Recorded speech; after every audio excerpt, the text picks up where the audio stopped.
ಆತ್ಮೀಯ ಕೇಳುಗರಿಗೆಲ್ಲ ನಮಸ್ಕಾರ. ಅಂತಾರಾಷ್ಟ್ರೀಯ ಯೋಗ ದಿನ ಅಥವಾ ವಿಶ್ವ ಯೋಗ ದಿನವನ್ನು ಪ್ರತಿ ವರ್ಷ ಜೂನ್ 21ರಂದು ವಿಶ್ವದಾದ್ಯಂತ ಆಚರಿಸಲಾಗುತ್ತೆ. ಈ ಯೋಗ ದಿನವನ್ನು ನಮ್ಮ ಕೊಡಗು ಜಿಲ್ಲೆಯಲ್ಲಿ ಹೇಗೆ ಆಚರಿಸಲಾಗುತ್ತೆ, ಇದರ ಅಂಗವಾಗಿ ಯಾವ್ಯಾವ ಕಾರ್ಯಕ್ರಮಗಳನ್ನು ಹಮ್ಮಿಕೊಳ್ಳಲಾಗಿತ್ತು, ಮುಂದೆ ನಡೆಯುವಂಥ ಕಾರ್ಯಕ್ರಮಗಳು ಮತ್ತು ಜೂನ್ 21ರಂದು ನಡೆಯುವಂತಹ ವಿಶೇಷವಾದ ಕಾರ್ಯಕ್ರಮ ಜಿಲ್ಲಾ ಮಟ್ಟದ್ದು, ಹಾಗೆಯೇ ಈ ಯೋಗ ದಿನದ ಆಚರಣೆ ನಂತರ ಇನ್ನೂ ಆ ಯೋಗದ ಮುಂದುವರಿಕೆಗಾಗಿ ಏನೆಲ್ಲ ಒಂದು ಕಾರ್ಯಕ್ರಮಗಳನ್ನು ಹಾಕ್ಕೊಳ್ಳಲಾಗಿದೆ ಅನ್ನೋದ್ರ ಬಗ್ಗೆ ನಾವು ಇವತ್ತು ಮಾಹಿತಿಯನ್ನು ಪಡ್ಕೊಳ್ಳೋಣ. ಈ ಕುರಿತು ನಮಗೆ ಮಾಹಿತಿಯನ್ನು ಮಾಡಿಕೊಡ್ತಾ ಇದ್ದಾರೆ ಕೊಡಗು ಜಿಲ್ಲಾ ಆಯುಷ್ ಅಧಿಕಾರಿಗಳಾದಂಥ ಡಾಕ್ಟರ್ ಜಿ ಶೈಲಜಾ ಅವರು. ನಮಸ್ಕಾರ ಡಾಕ್ಟರ್ ಶೈಲಜಾ ಅವರು. ನಮಸ್ತೆ. ಹಾಗೆಯೇ ನಮ್ಮ ಜೊತೆಯಲ್ಲಿ ಕೊಡಗು ವೈದ್ಯಕೀಯ ವಿಜ್ಞಾನಗಳ ಸಂಸ್ಥೆಯ ಬೋಧಕ ಆಸ್ಪತ್ರೆಯ ಆಯುಷ್ ವಿಭಾಗದ ಯೋಗ ಮತ್ತು ಪ್ರಕೃತಿ ಚಿಕಿತ್ಸಾ ವೈದ್ಯಾಧಿಕಾರಿಗಳಾದಂಥ ಡಾಕ್ಟರ್ PG ಅರುಣ್ ಅವರು ಕೂಡ ಇದ್ದಾರೆ. ನಮಸ್ಕಾರ ಡಾಕ್ಟರ್ ಅರುಣ್ ಅವರೇ. ನಮಸ್ಕಾರ ಸರ್. ತಮ್ಮಿಬ್ಬರಿಗೂ ಈ ಕಾರ್ಯಕ್ರಮಕ್ಕೆ ಸ್ವಾಗತ. ಈಗ ಮೊದಲಿಗೆ ಡಾಕ್ಟರ್ ಅರುಣ್ ಅವರೇ, ಯೋಗ ಅಂದ್ರೇನು ಮತ್ತು ಈ ವರ್ಷದ ಅಂದರೆ 2026ರ ಈ ವಿಶ್ವ ಯೋಗ ದಿನದ ಘೋಷವಾಕ್ಯ ಏನು ಅನ್ನೋದ್ರ ಬಗ್ಗೆ ಒಂದು ಮಾಹಿತಿ ಮಾಡಿಕೊಡ್ತೀರಾ? ಓಕೆ. ಯೋಗ ಅಂತ ಹೇಳುವಂಥದ್ದು ಸಂಸ್ಕೃತದಲ್ಲಿ ಯುಜ್ ಅಂತ ಹೇಳುವಂಥ ಒಂದು ಪದದಿಂದ ಬಂದಿರುತ್ತೆ. ಸೊ ಅದರ ಅರ್ಥ ಒಗ್ಗೂಡಿಸುವಂಥದ್ದು ಅಂತಂದರೆ ಮಾನಸಿಕ ಮತ್ತು ದೈಹಿಕ ಆರೋಗ್ಯ, ಅದೇ ರೀತಿಯಾಗಿ ಇಂಡಿವಿಜುವಲ್ ಸೋಲನ್ನು ಸುಪ್ರೀಂ ಸೋಲೊಟ್ಟಿಗೆ ಅಂತಂದರೆ ಪರ್ಟಿಕ್ಯುಲರ್ ಆಗಿ ಒಂದು ಸಣ್ಣ ಇದನ್ನು ಅಂಶವನ್ನು ದೊಡ್ಡ ಅಂಶದೊಟ್ಟಿಗೆ ಸೇರಿಸುವಂಥ ಒಂದು ಪ್ರಕ್ರಿಯೆಯನ್ನು ಯೋಗ ಅಂತ ಹೇಳುವಂಥದ್ದು ಸಂಸ್ಕೃತದಲ್ಲಿ ಬಂದಂಥ ಒಂದು ವರ್ಡ್.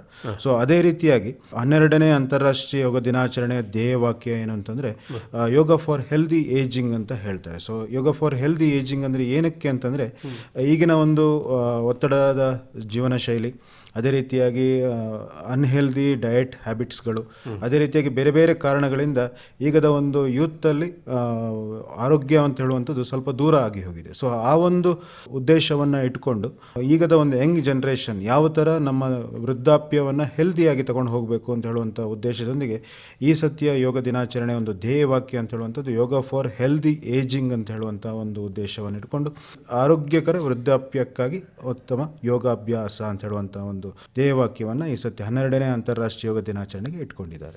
ಅಂದರೆ ಆರೋಗ್ಯಕ್ಕಾಗಿ ನಾವು ವಯಸ್ಸಾದ ಮೇಲೆ ಒಂದು ಯೋಜನೆಯನ್ನು ಮಾಡ್ಕೊಳ್ಳೋದಕ್ಕಿಂತನೂ ನಾವು ಯುವಕರಾಗಿದ್ದಾಗ ಆರೋಗ್ಯವಂತರಾಗಿದ್ದಾಗಲೇ ಒಂದು ಯೋಜನೆ ಮಾಡ್ಕೊಳ್ಳೋದು ಮುಖ್ಯ ಅಂತೀರಾ? ಹೌದು.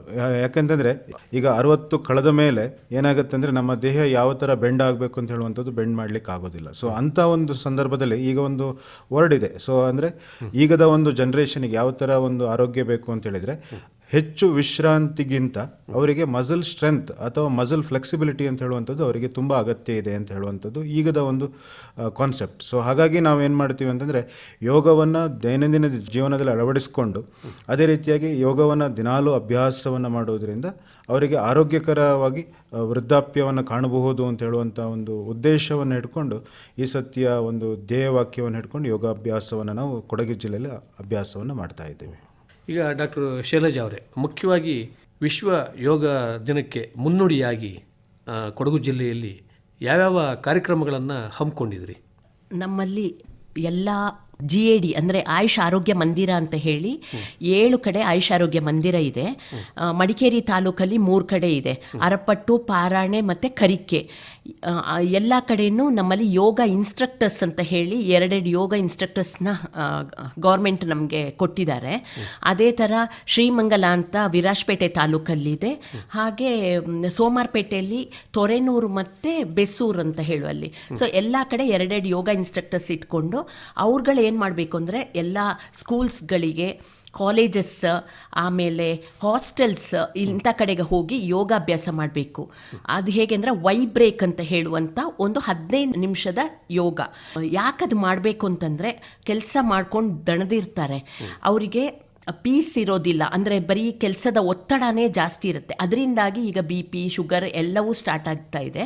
ಹಾಗೆ ಅದನ್ನು ಕಮ್ಮಿ ಮಾಡೋಕ್ಕೋಸ್ಕರ ಅವರ ಕೆಲಸದ ರೊಟೀನ್ನ ಮಧ್ಯ ಒಂದು 15 ಮಿನಿಟ್ಸ್ ಬ್ರೇಕ್, ಅದಕ್ಕೆ ಯೋಗ ಬ್ರೇಕ್ ಅಂತ ಹೇಳ್ತೀವಿ ನಾವು.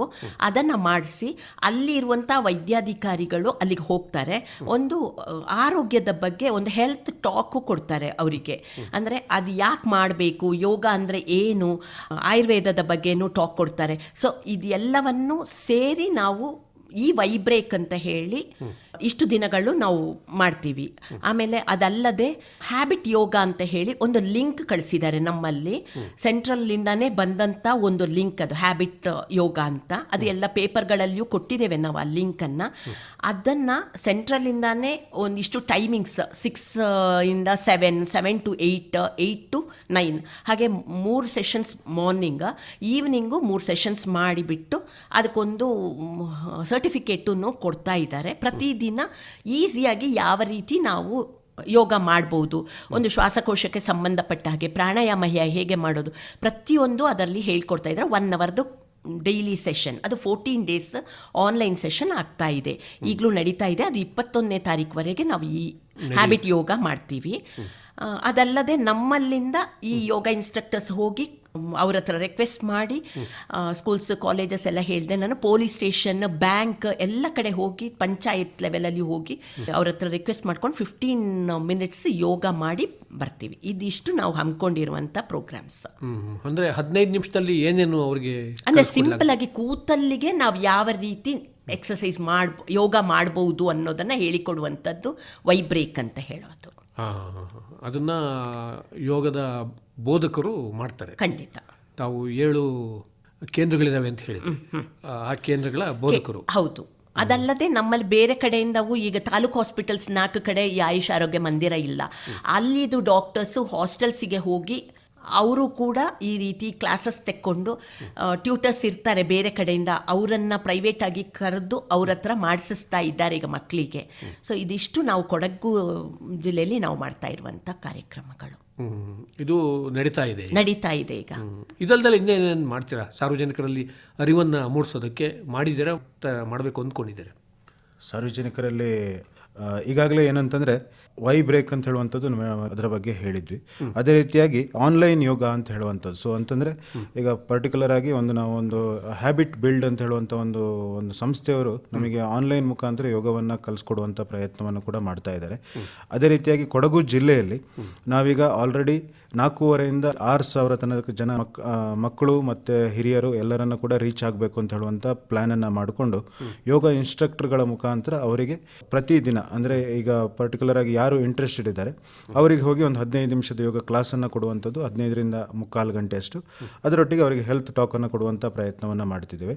ಅದೇ ರೀತಿಯಾಗಿ ತಾಲೂಕು ಹಾಸ್ಪಿಟಲ್ಗಳ ವೈದ್ಯಾಧಿಕಾರಿಗಳ ಮುಖಾಂತರ ಆರೋಗ್ಯದ ಬಗ್ಗೆ ಅರಿವು ಅಂತ ಹೇಳುವಂಥ ಕಾರ್ಯಕ್ರಮವನ್ನು ಬೇರೆ ಬೇರೆ ಸಂಘ ಸಂಸ್ಥೆಗಳಿಗೆ ಹೋಗಿ ಮಾಡುವಂಥ ಪ್ರಯತ್ನವನ್ನು ಕೂಡ ಮಾಡ್ತಾ ಇದ್ದೇವೆ. ಅದೇ ರೀತಿಯಾಗಿ ಬೆಳಿಗ್ಗೆ ಯೋಗ ಜಾಥವನ್ನು ಮಾಡಿದ್ವಿ, ಯೋಗದ ಬಗ್ಗೆ ಅರಿವನ್ನು ಮೂಡಿಸುವಂಥ ಪ್ರಯತ್ನ ಮಡಿಕೇರಿಯಲ್ಲಿ ಮಂಗಳವಾರ ಬೆಳಗ್ಗೆ ಮಾಡಿದ್ರಿ. ಹೌದು. ಮಂಗಳವಾರ ಬೆಳಿಗ್ಗೆ ಆರೋಗ್ಯಕ್ಕಾಗಿ ಯೋಗ ಜಾಥಾ ಅಂತ ಹೇಳುವಂಥ ಒಂದು ಉದ್ದೇಶವನ್ನು ಹಿಡ್ಕೊಂಡು ಯೋಗವನ್ನು ಮನೆಗೆ ತಲುಪಿಸುವಂಥ ಪ್ರಯತ್ನವನ್ನು ಕೂಡ ಜಿಲ್ಲಾ ಆಯುಷ್ ಇಲಾಖೆ ಮುಖಾಂತರ ಮಾಡ್ತಾ ಇದ್ವಿ. ಯಾರ್ಯಾರು ಭಾಗವಹಿಸಿದ್ರು ಅದರಲ್ಲಿ? 300ರಿಂದ 400 ಮಕ್ಕಳ ತನಕ ಅಂತ ಇಟ್ಟಿದ್ವಿ. 400 ಮಕ್ಕಳ ತನಕನೂ ಕಾರ್ಯಕ್ರಮದಲ್ಲಿ ಮಕ್ಕಳು ಮತ್ತು ಹಿರಿಯರು ಎಲ್ಲರೂ ಸೇರಿ ಭಾಗವಹಿಸಿದ್ರು. ಸಾರ್ವಜನಿಕರು ಭಾಗವಹಿಸಿದ್ರು. ಎಲ್ಲಿಂದ ಎಲ್ಲಿವರೆಗೂ ನಡೀತದು ಕಾರ್ಯಕ್ರಮ? ಸ್ಟಾರ್ಟ್ ಆಗಿರುವಂಥದ್ದು ಗಾಂಧಿ ಮೈದಾನದಿಂದ ಪ್ರಾರಂಭ ಆಗಿ ಹಳೆಯ ಪ್ರೈವೇಟ್ ಬಸ್ ಸ್ಟ್ಯಾಂಡ್ ಹತ್ರ ಹೋಗಿ ಅಲ್ಲಿಂದ ಪುನಃ ಗಾಂಧಿ ಮೈದಾನಕ್ಕೆ ವಾಪಸ್ ಬಂದೆವು. ಸೊ 1/4 ಗಂಟೆಯಷ್ಟು ಜಾಥವನ್ನು ನಾವು ಇವತ್ತು ಬೆಳಗಿನ ಒಂದು ಕಾರ್ಯಕ್ರಮದಲ್ಲಿ ಹಮ್ಮಿಕೊಂಡಿದ್ದೀವಿ. ಇನ್ನು ಡಾಕ್ಟರ್ ಶೈಲಜಾ ಅವರೇ, ಅವತ್ತು ಅಂದರೆ ಜೂನ್ 21ರಂದು ಭಾನುವಾರ ಬಂದಿದೆ ಈ ಸರಿ, ಅವತ್ತು ಏನೆಲ್ಲ ಮಾಡಬೇಕು ಅಂತ ಒಂದು ಕಾರ್ಯಕ್ರಮ ಹಾಕ್ಕೊಂಡಿದ್ದಾರೆ? 21ನೇ ತಾರೀಕಿಗೆ ನಾವು ನಮ್ಮ ಮೇನ್ ವೆನ್ಯೂ ಎಲ್ಲಿ ಅಂದರೆ ಕಾವೇರಿ ಹಾಲ್, ರೇಸ್ ಕೋರ್ಸ್ ರೋಡಲ್ಲಿದೆ. ಅಲ್ಲಿ ನಮ್ಮ ಮೇನ್ ಪ್ರೋಗ್ರಾಮ್ ಇರೋದು. 6 ಗಂಟೆಗೆ ಎಲ್ಲ ಅಸೆಂಬಲ್ ಆಗುವಂಥದ್ದು. 6:45ಕ್ಕೆ ಉದ್ಘಾಟನೆ ಮಾಡಬೇಕು ಅಂತ. 7ರಿಂದ 7:45ರವರೆಗೆ ಪ್ರಾತ್ಯಕ್ಷತೆ ಮಾಡ್ತೀವಿ, ಯೋಗ ಮಾಡುವಂಥದ್ದು. ಯೋಗ ಇನ್ಸ್ಟ್ರಕ್ಟರ್ಸ್ ಇಟ್ಕೊಂಡು ಯೋಗ ಮಾಡಿಸ್ತೀವಿ. 7:45ರ ನಂತರ ಒಂದು ಸಭಾ ಕಾರ್ಯಕ್ರಮ, ಒಂದು ಶಾರ್ಟಾಗಿ ಸಭಾ ಕಾರ್ಯಕ್ರಮ ಮಾಡೋಣ ಅಂತ ಈಗ ಡಿಸೈಡ್ ಮಾಡ್ಕೊಂಡಿದ್ದೀವಿ ನಾವು.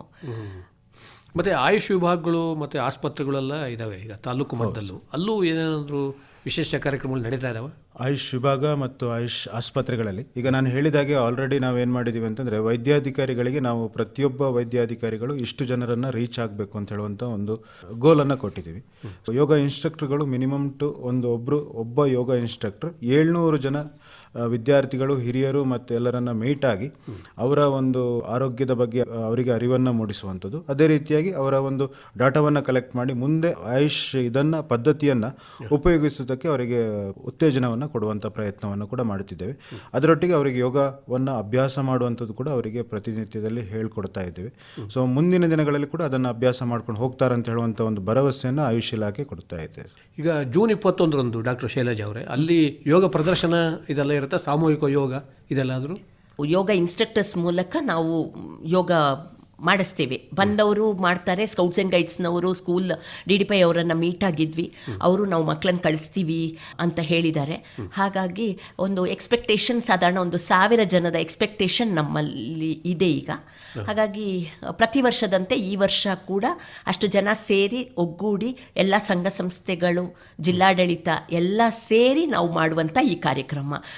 ಆಯುಷ್ ಇಲಾಖೆ ಮಾತ್ರ ಇದು ಮಾಡಲಿಕ್ಕೆ ಸಾಧ್ಯನೇ ಇಲ್ಲ. ಎಲ್ಲ ಸಂಘ ಸಂಸ್ಥೆಗಳು, ಜಿಲ್ಲಾಡಳಿತ ಸೇರಿದರೆ ಮಾತ್ರ ನಮ್ಮ ಪ್ರೋಗ್ರಾಮ್ ಇನ್ನೂ ಚೆನ್ನಾಗಾಗತ್ತೆ ಅನ್ನೋದು ನಮ್ಮ ನಂಬಿಕೆ. ಅದಕ್ಕೋಸ್ಕರ ನಾವು ಪ್ರಿಲಿಮಿನರಿಯಾಗಿ ಹೋಗಿ DC ಹತ್ರ ಮಾತಾಡಿ ಅವ್ರ ಜೊತೆ ಒಂದು ಮೀಟಿಂಗು ಮಾಡಿದ್ದೀವಿ. ಅವರು ಇದು ಮಾಡಲಿಕ್ಕೆ ನಮಗೆ ಇದು ಕೊಟ್ಟಿದ್ದಾರೆ. ಈಗ ಡಾಕ್ಟರ್ ಅರುಣ್ ಅವರೇ, ಈ ಆಯುಷ್ ಇಲಾಖೆ ಜೊತೆಗೆ ಇನ್ಯಾವ ಇಲಾಖೆಗಳು ಈ ಒಂದು ಕಾರ್ಯಕ್ರಮ ಒಂದು ಯಶಸ್ಸಾಗೋದಕ್ಕೆ ಕೈ ಜೋಡಿಸಿದ್ದಾರೆ? ಸೊ ಆಯುಷ್ ಇಲಾಖೆಯೊಂದಿಗೆ ಇವತ್ತಿನ ಯೋಗ ಜಾಥಾದಲ್ಲಿ ನಾವು ಹೇಳಬೇಕಾದ್ರೆ ಯೋಗ ಶಾಲಾ ಶಿಕ್ಷಣ ಇಲಾಖೆ, ಪ್ರಮುಖವಾಗಿ ಶಾಲಾ ಶಿಕ್ಷಣ ಇಲಾಖೆಯವರು ಈ ಒಂದು ಕಾರ್ಯಕ್ರಮಕ್ಕೆ ಇದು ಜೋಡಿಸಿದ್ದಾರೆ. ಅದೇ ರೀತಿಯಾಗಿ ಜಿಲ್ಲಾಡಳಿತ ಮತ್ತು ಜಿಲ್ಲಾ ಪಂಚಾಯತ್ ಕೊಡಗು ಜಿಲ್ಲೆಯವರು ತುಂಬು ಸಹಕಾರವನ್ನು ನೀಡಿ ಈ ಒಂದು ಕಾರ್ಯಕ್ರಮವನ್ನು ಯಶಸ್ವಿ ಮಾಡಬೇಕು ಅಂತ ಹೇಳಿದ್ದಾರೆ. ಅದೇ ರೀತಿಯಾಗಿ ಪೊಲೀಸ್ ಇಲಾಖೆ, ಅದೇ ರೀತಿಯಾಗಿ NSS, NCC, scouts and guides ಮತ್ತು ಯೋಗ ಒಕ್ಕೂಟ ಮಡಿಕೇರಿ, ಅದೇ ರೀತಿಯಾಗಿ ರೆಡ್ ಕ್ರಾಸ್ ಸಂಸ್ಥೆಯವರು ಕೂಡ, ಹಾಗೂ ಬೇರೆ ಬೇರೆ ವಿವಿಧ ಸಂಘ ಸಂಸ್ಥೆಗಳು, ಕೊಡಗು ವೈದ್ಯಕೀಯ ವಿಜ್ಞಾನಗಳ ಸಂಸ್ಥೆ ಮಡಿಕೇರಿ, ಇವರೆಲ್ಲರೂ ಕೂಡ ಈ ಒಂದು ಕಾರ್ಯಕ್ರಮಕ್ಕೆ ಸಹಕಾರವನ್ನು ನೀಡ್ತಾ ಇದ್ದಾರೆ. ನಗರಸಭೆಯವರು ಕೂಡ ಈ ಒಂದು ಕಾರ್ಯಕ್ರಮಕ್ಕೆ ಸಹಕಾರವನ್ನು ನೀಡ್ತಾ ಇದ್ದಾರೆ. ಅಂದ್ರೆ ವಿವಿಧ ವಯೋಮಾನದವರನ್ನು ಕೂಡ ಇದರಲ್ಲಿ ತೊಡಗಿಸ್ಕೊಳ್ತಾ ಇದ್ದಾರೆ. ಹೌದು. ಮಕ್ಕಳು, ಯುವಕರು ಅಂದ್ರೆ ನಮ್ಮಲ್ಲಿ ಹೇಗಂತಂದ್ರೆ ಈಗ ಒಂದು 5 ವರ್ಷದ ಮಗುವಿನಿಂದ 90 ವರ್ಷದ ಒಂದು ವೃದ್ಧಾಪ್ಯದವರಿಗೆ ಕೂಡ ಯೋಗವನ್ನು ಮಾಡಬಹುದು. ಅವರ ಏಜಿಗೆ ಅನುಗುಣವಾಗಿ, ಅವರ ಒಂದು ವಯಸ್ಸಿಗೆ ಅನುಗುಣವಾದ ಯೋಗವನ್ನು ಮಾಡಬೇಕು ಅಂತ ಹೇಳುವಂಥದ್ದು ನಾವು ಅವರಿಗೆ ಕಿವಿ ಮಾತನ್ನು ಕೂಡ ಈ ಸಂದರ್ಭದಲ್ಲಿ ಮಹಿಳೆಯರನ್ನು ಕೂಡ ತೊಡಗಿಸ್ಕೊಳ್ತಾ ಇದ್ದೀವಿ. ಒಂದ್ಸಾರಿ ನಾವು ವಿಶ್ವ ಯೋಗ ದಿನದಂದು ಈ ಯೋಗದ ಕಾರ್ಯಕ್ರಮವನ್ನು ಮಾಡಿದಾದ್ಮೇಲೆ ಮತ್ತೆ ನಾವು ಮುಂದುವರಿಸುವಂಥ ಒಂದು ಏನಾದರೂ ಕಾರ್ಯಕ್ರಮ ಇದೆಯಾ? ಯೋಗದ ಕಾರ್ಯಕ್ರಮ ಮುಂದಿನ ಭಾಗವಾಗಿ ನಿತ್ಯ ಯೋಗ ಅಂತ ಹೇಳುವಂಥ ಒಂದು ಕಾರ್ಯಕ್ರಮವನ್ನು ಗೌರ್ಮೆಂಟ್ ಆಫ್ ಕರ್ನಾಟಕದವರು ಮಾಡಬೇಕು ಅಂತ ಪ್ಲ್ಯಾನ್ ಮಾಡಿದ್ದಾರೆ. ಸೊ ಇದರಲ್ಲಿ ಹೇಗೆಂದರೆ 365 ದಿನ, ಸೊ ಯೋಗವನ್ನು ಜೂನ್ 21ಕ್ಕೆ ಮಾತ್ರ ಸೀಮಿತಗೊಳಿಸದೆ ಮುಂದಿನ 365 ದಿನ ಕೂಡ ಯೋಗವನ್ನು ಮಾಡಬೇಕು ಅಂತ ಹೇಳುವಂಥ ಉದ್ದೇಶದೊಂದಿಗೆ ಜೂನ್ 22, 2026ರಿಂದ ಜೂನ್ 21, 2027ರವರೆಗೆ 365 ದಿನಗಳು ಕೂಡ ಯೋಗವನ್ನು ಪ್ರತಿಯೊಬ್ಬರೂ ಪಾಲಿಸಬೇಕು, ಯೋಗವನ್ನು ಪ್ರತಿಯೊಬ್ಬರೂ ಮಾಡಬೇಕು, ಅದರಿಂದ ಆರೋಗ್ಯವನ್ನು ವೃದ್ಧಿ ಮಾಡಿಕೊಳ್ಬೇಕು ಅಂತ ಹೇಳುವಂಥ ಉದ್ದೇಶವನ್ನು ಹಿಡ್ಕೊಂಡು ಈ ಒಂದು ನಿತ್ಯ ಯೋಗ ಅಂತ ಹೇಳುವಂಥ ಕಾರ್ಯಕ್ರಮವನ್ನು ಹಮ್ಮಿಕೊಂಡಿದ್ದಾರೆ. ಸೊ ಇದು ಬೆಳಿಗ್ಗೆ 5:30ರಿಂದ 6:30 ತನಕ ಯೋಗ ತರಗತಿ ಇರುತ್ತೆ. ಸೊ ಇದರಲ್ಲಿ ಮೊದಲನೇ 45 ನಿಮಿಷ ಯೋಗ ಅಭ್ಯಾಸ ಮತ್ತು ಕೊನೆಯ 15 ನಿಮಿಷಗಳು ಆರೋಗ್ಯದ ಬಗ್ಗೆ ಸಲಹೆಯನ್ನು ಕೊಡ್ತಾರೆ. ಇದರಲ್ಲಿ ಅಂದರೆ ಈಗ ಇಡೀ ವರ್ಷ ಈ ಕಾರ್ಯಕ್ರಮವನ್ನು ಮುಂದುವರ್ಸ್ಕೊಂಡು ಹೋಗಬೇಕು ಅಂತ ಯೋಜನೆ ಹಾಕ್ಕೊಂಡಿದ್ದಾರೆ. ಯಾರ್ಯಾರು ಇದಕ್ಕೆ ಸಹಾಯ ಮಾಡ್ತಾರೆ ನಮ್ಮ ಸಾರ್ವಜನಿಕರಿಗೆ, ಜನರಿಗೆ? ಸೊ ನಮ್ಮ ಕೊಡಗು ಜಿಲ್ಲೆಯಲ್ಲಿ ಹೇಗೆ ಅಂತಂದರೆ ಇದನ್ನು ಜನರಿಗೆ ಮುಟ್ಟಿಸುವಂಥ ಉದ್ದೇಶದಲ್ಲಿ ಯೋಗ ತರಬೇತುದಾರರು ಅಂತ ಇದ್ದಾರೆ ನಮ್ಮಲ್ಲಿ. ಅವರ ಮುಖಾಂತರ ನಾವು ಜನರಿಗೆ ಇದರ ಬಗ್ಗೆ ಅರಿವನ್ನು ಮತ್ತು ಇದನ್ನು ಮೂಡಿಸ್ತಾ ಇದ್ದೇವೆ. ಅದೇ ರೀತಿಯಾಗಿ ವಾರ್ತಾ ಇಲಾಖೆ, ಅದೇ ರೀತಿಯಾಗಿ ಪತ್ರಿಕಾ ಮಾಧ್ಯಮದವರು ಇದರ ಬಗ್ಗೆ ಅರಿವನ್ನು ಮೂಡಿಸ್ತಾ ಇದ್ದಾರೆ.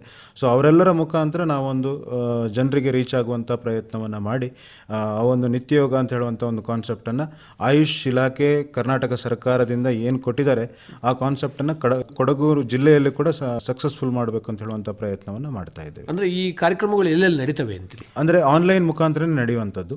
ಸೊ ಇದರಲ್ಲಿ ಆನ್ಲೈನ್ ಲಿಂಕ್ ಬರುತ್ತೆ. ನಾವು ಅವರ ಯಾರು ಈ ಒಂದು ಯೋಗಕ್ಕೆ, ನಿತ್ಯ ಯೋಗಕ್ಕೆ ಜಾಯ್ನ್ ಆಗಲಿಕ್ಕೆ ಇಚ್ಛಿಸ್ತಾರೆ ಅವರಿಗೆ ಆನ್ಲೈನ್ ಲಿಂಕನ್ನು ಕಳಿಸ್ಕೊಡ್ತೀವಿ. ಅವರ ಒಂದು ಗುಂಪು ಏನಾದರೂ ಮಾಡಿರ್ತೀರಾ? ಹೌದು, ಅದು ವಾಟ್ಸಪ್ ಗುಂಪು ಅಥವಾ ಆ ಥರ ಮಾಡಿಕೊಂಡು ಅವರಿಗೆ ಆನ್ಲೈನ್ ಲಿಂಕನ್ನು ಕಳಿಸಿ ಆ ಆನ್ಲೈನ್ ಲಿಂಕನ್ನು ಕ್ಲಿಕ್ ಮಾಡಿ ಆ ಒಂದು ಯೋಗಕ್ಕೆ ಜಾಯ್ನ್ ಆಗುವ ಪ್ರಯತ್ನವನ್ನು ಮಾಡ್ಬೋದು ಅವರು. ಭೌತಿಕವಾಗಿ ಯಾರಾದರೂ ಒಂದು ಗುಂಪು ಮಾಡಿಕೊಂಡು ನಮಗೇನಾದರೂ ಹೇಳ್ಕೊಡ್ತೀರಾ ಅಂತ ಅಂದರೂ ಅದಕ್ಕೂ ಏನು ವ್ಯವಸ್ಥೆ ಮಾಡೋ ಅದಕ್ಕೂ ಕೂಡ ನಮ್ಮ ಕೊಡಗು ಜಿಲ್ಲೆಯಲ್ಲಿ ಆಲ್ರೆಡಿ ಜಿಲ್ಲಾ ಆಯುಷ್ ಅಧಿಕಾರಿಗಳ ಒಂದು ಮೇಲುಸ್ತುವಾರಿಯಲ್ಲಿ ಈಗ ಜಿಲ್ಲಾ ಆಯುರ್ವೇದ ಆಸ್ಪತ್ರೆ ಮಡಿಕೇರಿಯಲ್ಲಿ ಕೂಡ ಯೋಗ ಹಾಲ್ ಇದೆ. ಆಸಕ್ತರು ಬಂದಲ್ಲಿ ನಾವು ಯೋಗಾಭ್ಯಾಸವನ್ನು ಪ್ರಾರಂಭಿಸಲಿಕ್ಕೆ ಸಾಧ್ಯತೆ ಇದೆ. ಅದೇ ರೀತಿಯಾಗಿ ಈಗ ಆಲ್ರೆಡಿ ಸೋಮವಾರಪೇಟೆ ಆಯುರ್ವೇದ ಮತ್ತು ಹೋಮಿಯೋಪತಿ ಆಸ್ಪತ್ರೆಯಲ್ಲಿ ದಿನಾಲು ಬೆಳಿಗ್ಗೆ 11ರಿಂದ 12 ಗಂಟೆ ತನಕ ಯೋಗಾಭ್ಯಾಸವನ್ನು ನಾವೀಗ ಆಲ್ರೆಡಿ ಪ್ರಾರಂಭಿಸಿದ್ದೇವೆ. ಸೊ ಆಸಕ್ತರು ಅಂದರೆ ಒಂದು 7ರಿಂದ 8 ಜನ ಈಗ ಬರ್ತಾ ಇದ್ದಾರೆ. ಮುಂದಿನ ದಿನಗಳಲ್ಲಿ ಹೆಚ್ಚಾದಲ್ಲಿ ನಾವು ಇನ್ನೂ ಕೂಡ ಜಾಸ್ತಿ ಕ್ಲಾಸನ್ನು ಸ್ಟಾರ್ಟ್ ಮಾಡುವ ಪ್ರಯತ್ನವನ್ನು ಮಾಡುತ್ತೇವೆ. ಅಂದರೆ ಈಗ ಡಾಕ್ಟರ್ ಶೈಲಜಾ ಅವರೇ, ಈ ಸಂಖ್ಯೆ ಜಾಸ್ತಿ ಆದರೆ ಇನ್ನೂ ಹೆಚ್ಚಿನ ಒಂದು ಬ್ಯಾಚ್ಗಳನ್ನು ಮಾಡೋ ಸಾಧ್ಯತೆ ಇದೆಯಾ? ಖಂಡಿತ ಮಾಡ್ತೇವೆ. ಜನ ಸೇರಿ ಪ್ರತಿದಿನ ಅವ್ರು ಮಾಡ್ತಾರೆ ಅಂತಂದರೆ ನಾವು ಮಾಡಲಿಕ್ಕೆ ತಯಾರಿದ್ದೀವಿ. ಅಂದರೆ ಒಟ್ಟಾರೆ ಇದು ಒಂದು ದಿನದ ಕಾರ್ಯಕ್ರಮ ಆಗಬಾರ್ದು, ಇಡೀ ವರ್ಷದ ಒಂದು ಕಾರ್ಯಕ್ರಮ ಆಗಬೇಕು ಅಂತ ಹೇಳುವಂಥ ಒಂದು ಆಶಯ. ಇದು ಕೊನೆಯದಾಗಿ ಡಾಕ್ಟರ್ ಅರುಣ್ ಅವರೇ, ಯೋಗ ಮಾಡೋದ್ರಿಂದ ಏನೆಲ್ಲ ಅನುಕೂಲಗಳಾಗ್ತವೆ ವಿವಿಧ ವಯೋಮಾನದವರಿಗೆ? ಈಗ ಸಣ್ಣ ಮಕ್ಕಳಲ್ಲಿ ಹೇಳೋದಿದ್ರೆ ಅವರಿಗೆ ನೆನಪಿನ ಶಕ್ತಿ ಅಂತ ಹೇಳುವಂಥದ್ದು ಚೆನ್ನಾಗಾಗಲಿಕ್ಕೆ ಯೋಗ ಅಂತ ಸಹಕಾರಿ. ಅದೇ ರೀತಿಯಾಗಿ ಯುವಕರಲ್ಲಿ ಹೇಳೋದಿದ್ರೆ ಕಾನ್ಸಂಟ್ರೇಷನ್ ಪವರ್, ಈಗದ ಒಂದು ಯುವಕರಲ್ಲಿ ಚಾಂಚಲ್ಯ ಮನೋಭಾವ ಸ್ವಲ್ಪ ಜಾಸ್ತಿ. ಸೊ ಮೊಬೈಲ್ ಅಡಿಕ್ಷನ್ ಅಂತ ಹೇಳುವಂಥದ್ದು ತುಂಬ ಇದೆ. ಸೊ ಅದನ್ನು ಬದಿಗಿಟ್ಟು ಯಾವ ಥರ ಒಂದು ನನ್ನ ಒಂದು ಇಟ್ಟಂಥ ಗೋಲನ್ನು ಯಾವ ಥರ ರೀಚ್ ಆಗಬೇಕು, ಸೊ ಅದಕ್ಕೆ ಪಾಸಿಟಿವ್ ಆ್ಯಟಿಟ್ಯೂಡ್ ಅಂತ ಹೇಳುವಂಥದ್ದು ಒಂದು ನಮ್ಮಲ್ಲಿ ಬಿಲ್ಡ್ ಆಗಬೇಕಾಗತ್ತೆ. ಸೊ ಪಾಸಿಟಿವ್ ಆ್ಯಟಿಟ್ಯೂಡನ್ನು ಯಾವ ಥರ ಬಿಲ್ಡ್ ಮಾಡಬೇಕು ಅದನ್ನು ಕೂಡ ಯೋಗದಲ್ಲಿ ತುಂಬ ಪ್ರಾಮುಖ್ಯತೆ ಕೊಟ್ಟು ಹೇಳ್ಕೊಡ್ತೀವಿ.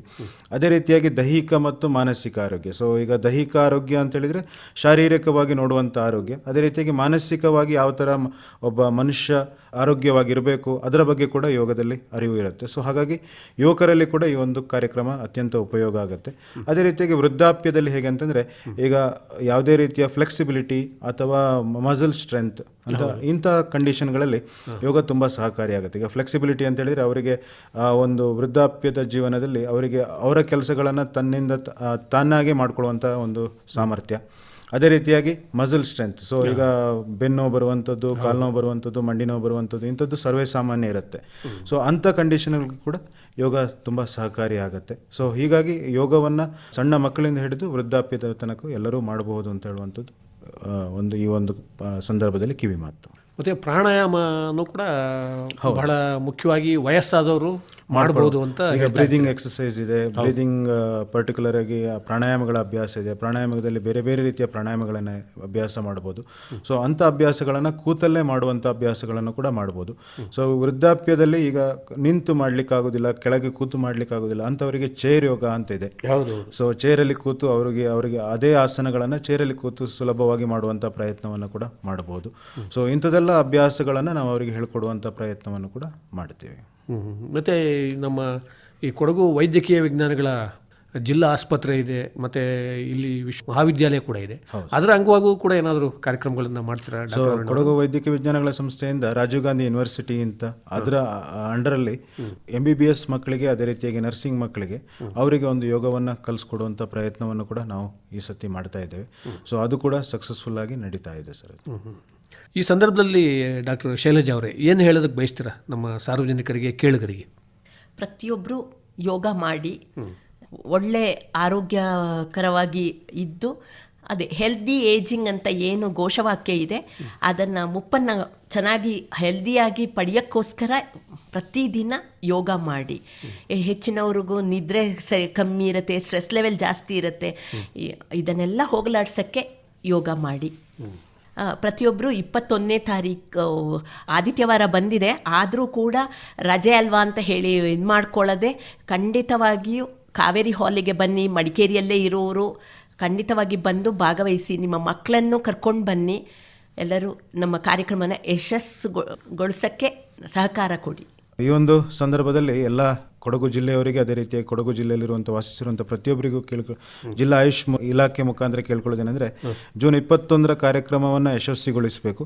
ಅದೇ ರೀತಿಯಾಗಿ ಮುಂದಿನ ದಿನಗಳಲ್ಲಿ ಕೂಡ ಏನೇ ರೀತಿಯ ಕಾಯಿಲೆಗಳು ಅಥವಾ ಸಂದರ್ಭಗಳು ಬಂದಲ್ಲಿ ಆಯುಷ್ ಇಲಾಖೆಯಲ್ಲಿರುವಂಥ ಬೇರೆ ಬೇರೆ ಸೌಲಭ್ಯಗಳನ್ನು ಉಪಯೋಗಿಸಿಕೊಳ್ಬೇಕು ಅಂತ ಜಿಲ್ಲಾ ಆಯುಷ್ ಇಲಾಖೆ ಅಥವಾ ಜಿಲ್ಲಾ ಆಯುಷ್ ಅಧಿಕಾರಿಗಳ ಮುಖಾಂತರ ಈ ಒಂದು ಕಳಕಳಿಯ ವಿನಂತಿಯನ್ನು ಮಾಡ್ತಾ ಇದ್ದೇವೆ. ಮತ್ತು ಕೊಡಗು ಜಿಲ್ಲಾ ವೈದ್ಯಕೀಯ ವಿಜ್ಞಾನಗಳ ಸಂಸ್ಥೆ ಬೋಧಕ ಆಸ್ಪತ್ರೆಯಲ್ಲೂ ಈ ವಿಭಾಗ ಇದೆ. ಹೌದು, ಅದು ಬಹಳ ಜನರಿಗೆ ಗೊತ್ತಿಲ್ಲ. ಸೊ ಹಾಗಾಗಿ ಅದನ್ನು ಕೂಡ ಉಪಯೋಗವನ್ನು ಮಾಡ್ಕೊಳ್ಬೇಕು ಅಂತ ಕೇಳ್ಕೊಳ್ತೀವಿ. ತುಂಬ ಸಂತೋಷ ಡಾಕ್ಟರ್ ಶೈಲಜಾ ಅವರೇ, ಡಾಕ್ಟರ್ ಅರುಣ್ ಅವರೇ, ತಾವು ಇದುವರೆಗೂ ಈ ಅಂತಾರಾಷ್ಟ್ರೀಯ ಯೋಗ ದಿನದ ಆಚರಣೆಗೆ ಸಂಬಂಧಪಟ್ಟ ಹಾಗೆ ವಿಶೇಷವಾಗಿ ಕೊಡಗು ಜಿಲ್ಲೆಯಲ್ಲಿ ಏನೆಲ್ಲ ಕಾರ್ಯಕ್ರಮಗಳು ನಡೆದಿದ್ದಾವೆ ಮತ್ತು ಒಂದು ಯೋಜನೆಗಳನ್ನು ಹಾಕ್ಕೊಳ್ಳಲಾಗಿದೆ, ನಡೆಯುತ್ತೆ ಮುಂದೆ ಅನ್ನೋದ್ರ ಬಗ್ಗೆ ನಮ್ಮ ಸಾರ್ವಜನಿಕರಿಗೆ ಸಾಕಷ್ಟು ಮಾಹಿತಿಯನ್ನು ಮಾಡಿಕೊಟ್ಟಿದ್ದೀರಾ. ಹಾಗೆಯೇ ಯೋಗದ ಪ್ರಾಮುಖ್ಯತೆ ಬಗ್ಗೆ ಕೂಡ ತಾವು ಬೆಳಕು ಚೆಲ್ಲಿದ್ದೀರಾ. ನಿಮ್ಮಿಬ್ಬರಿಗೂ ತುಂಬ ಧನ್ಯವಾದಗಳು. ನಮಸ್ಕಾರ. ನಮಸ್ಕಾರ.